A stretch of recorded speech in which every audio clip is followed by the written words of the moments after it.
It is now my honor, Your Excellency, to give you the floor. Thank you very much.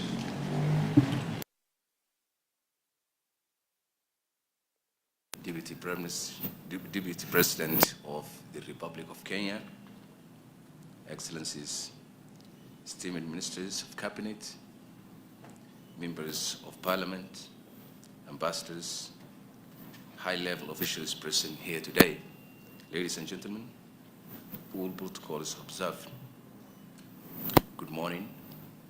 Subax wanaagsan. Habjamu.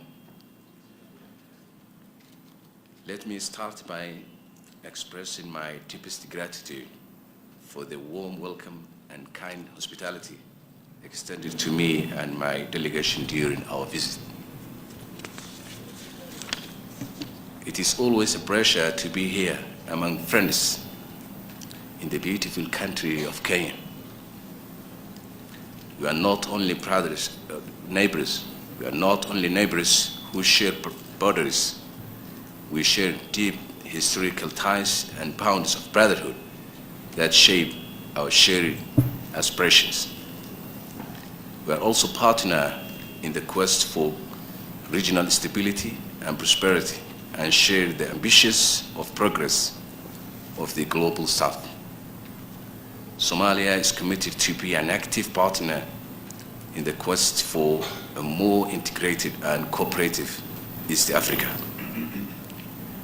It is on these among foundations that we seek to build an even brighter future for our people. We are deeply saddened by the devastating impact of the recent floods in Kenya. Our heartfelt condolences go to those affected by the tragic loss of lives, and we sympathize the extensive damage to essential infrastructure. Both our nations continue to endure the increasingly severe consequences of climate change, a problem to which we did not contribute.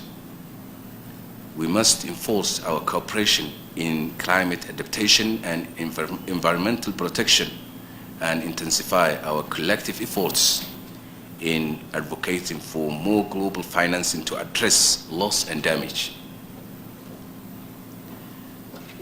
I commend the efforts of both our countries since our last meeting in the second session of the JCC in Nairobi and Mandera.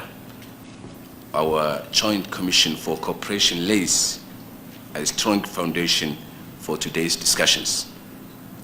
It is a testament to what we can achieve together with mutual respect and understanding.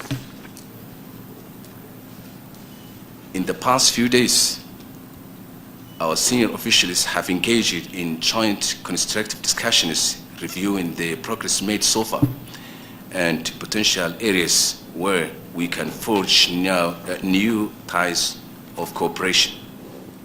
I understand their discussions have covered the clusters of foreign relations and security, economics and trade, as well as social affairs.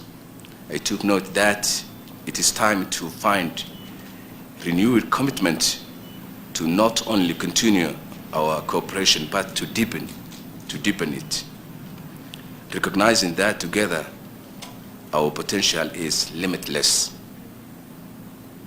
Our economic front,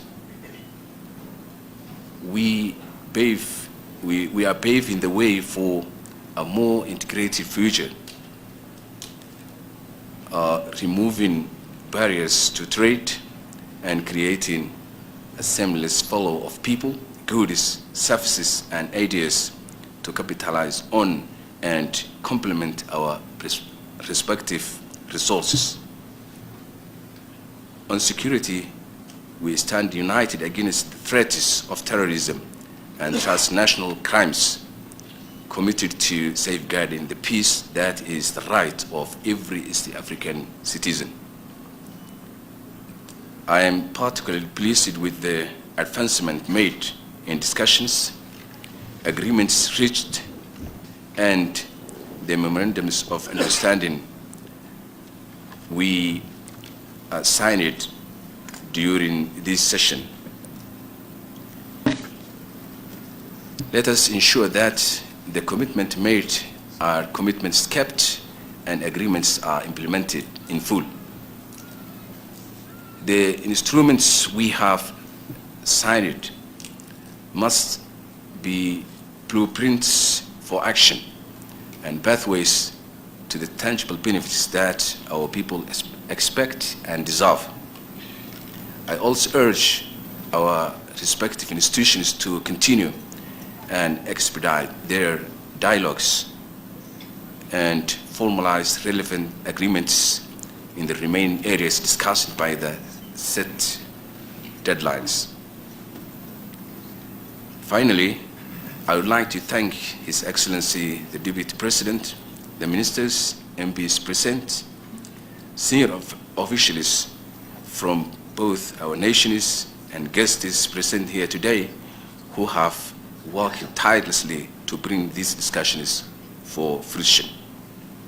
Let's continue to work together to turn our shared goals into shared successes. I am looking forward to seeing this dialogue continue, not just within the halls of conference rooms such as this, but between our communities and industries.